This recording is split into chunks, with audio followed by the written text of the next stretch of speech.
Hello everyone, this is Jay from BroGaming TCG, and today we are looking at something amazing.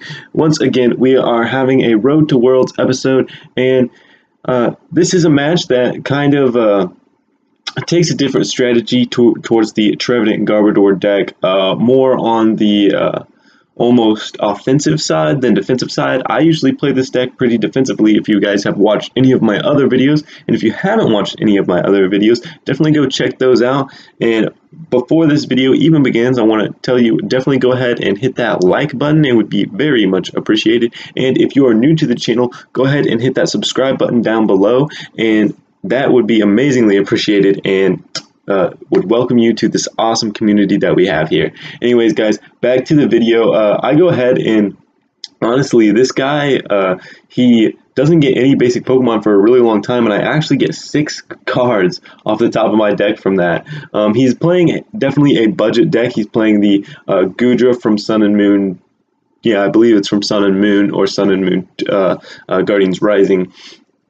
But not really a deck that you see a lot of. It doesn't really run exactly that well. It's pretty clunky. It's a stage 2 on top of that. So going into this match, I immediately knew that it was going to be a pretty easy battle for me. But you gotta give these people credit on playing these decks that aren't exactly meta. You know, when I'm playing on the Pokemon TCG Online, I run into a lot of Volcanion and a lot of Sylveon. I even run into quite a few Turbo Darkrai's and some Mega Rays. So I got to give these people credit to where credit is due. Playing budget decks is fun, it is exciting, and it kind of gives you a different aspect of the game, like I have talked about in other videos. But anyways, I'm going to go ahead here and search out my Trevenant, because I already have Forest of Giant Plants on the field and Choice Band in my hand. Plus, I have that double colorless energy, but I end up attaching that double colorless energy to my Drampa because I know about what the Goodra does. What Goodra does is that it basically switches one of the bench Pokemon with the active Pokemon after it attacks. But really, that's not really its good attack. Goodra's good attack is actually its first attack, which basically does 20 damage times the number of energy on your active Pokemon to any Pokemon on your opponent's side of the field, which is actually a really good attack. The only problem is that it's a stage 2. It only has 160 HP, and it really doesn't work well with anything.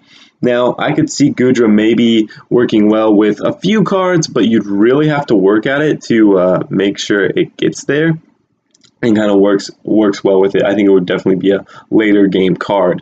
But anyways, I already have my Garbodor out. I am setting up a second Trevenant. This Trevenant, I already have one Trevenant, plus I have Drampa GX pretty much already built up, even to its third, even with a third energy on it. So I can use Berserk, and he doesn't even have anything set up yet, which kind of is already putting him way back in the game. All I need is a double colorless energy to secure this win already in the third turn of the game. So, and that's just kind of why this Drampa deck doesn't work. Not Drampa, Goodra deck doesn't work good, just because it's pretty slow. Now, he did get a Tapu Lele out, and that is a pretty decent card. Not gonna lie, pretty decent card. No, it's a really good card, and should be played in every deck, except I tend to not play it in my decks because I like to make budget decks, and I believe budget decks are just fun decks to play. So, I go ahead. I have a Team Rocket's Handiwork, Team Flare Grunt, and Professor Sycamore in my hand, which gives me quite a few options on what to do. Right here, I'm just counting the item cards. I go ahead and I ditch all of them just to get a new hand. And there's my double colorless energy that I had been waiting for. Go ahead and use the Crushing Hammer. Obviously not get it. Once again, checking how many item cards he has now. Since I have a little bit more time, I can start counting them. And that's really, when you're playing a Trevenant Garbodor or any Garbodor deck, you definitely want to keep an eye on how many item cards your opponent has, at least early in the game. But later in the game, you can pretty much tell that you probably have enough to KO a Pokemon. But early in the game, you definitely want to keep an eye on that, because if you can get Garbodor out and start one-hit KOing Pokemon, that's really going to set back your opponent. So here I have another choice, Berserker. It's a GX move. Go ahead and just use Berserk to knock it out. I'm not going to slow this game down any because I already have the advantage. I have full control over the field. I almost even have full control over his bench and what he's going to play next.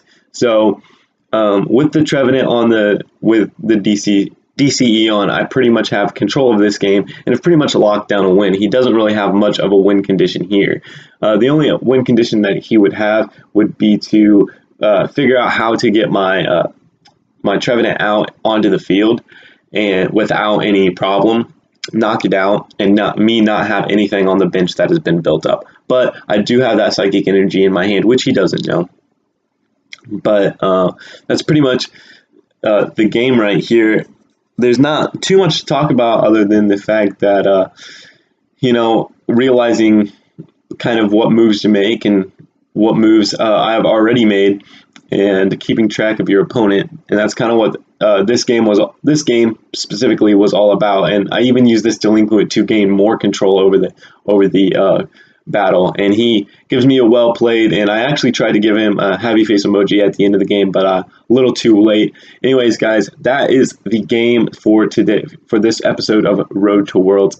Definitely be checking the channel tomorrow for a brand new series on our channel that is going to be super exciting. Anyways, guys, if you haven't clicked that subscribe button already, go ahead and click that subscribe button. It is much appreciated. And if you enjoyed this video, hit that like button below. It helps us out a ton. Anyways, guys, this has been Jay from BroGaming TCG. Don't forget to keep on battling and pursue your dreams.